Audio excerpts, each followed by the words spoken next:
At para sa huli nating balita, ayan, isang nakakalungkot po na balita. Ay, nako. Yan na. Nakakalungkot. Ayan, isang nakakalungkot na balita naman ang yumanig sa buong Pacific Ocean itong Martes ng umaga. Okay.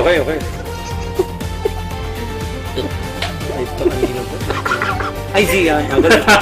Matapos dumating ang isang ulat tungkol sa isang isda na umano'y nalunod mula sa pagbabakasyon nito. Wawa naman. Sa isinagawang unang investigasyon, hindi maipaliwanag ng mga eksperto kung papaano malulunod ang isang isda. Tama naman. Kayong natural at normal naman sa mga lamang lamang dagat na tulad nito ang marunong mag-dive at lumangoy. Siyempre, tama. Oo.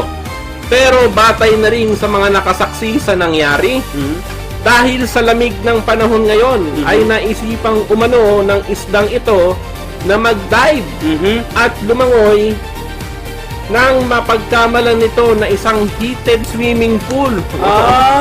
Yun. Okay.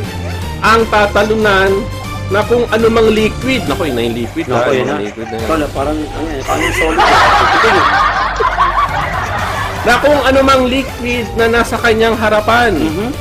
Ngunit imbes na heated swimming pool ang tatambad sa kanyang pagkakadive, ay isang kumukulong mantika pala. Ay! Kawali pala. Ayun! Ang tinalunan nito. Ay, kaya okay. Kung kaya't agaran din ng kanyang pagkasawi at pagkaprito nito sa insidente at naging isa na siyang deliciously crispy. Wala yung na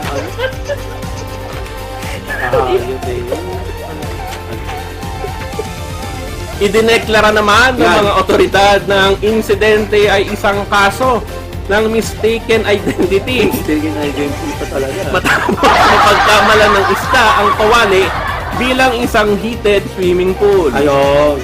Pinaalalahanan na rin ang lahat ng mga lamang dagat na mag-ingat palagi upang maiwasan ang ganitong klase ng insidente at trahedya.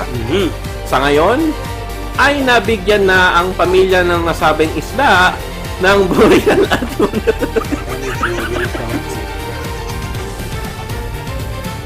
ng kanilang mayor na si King Triton ng Atlantica.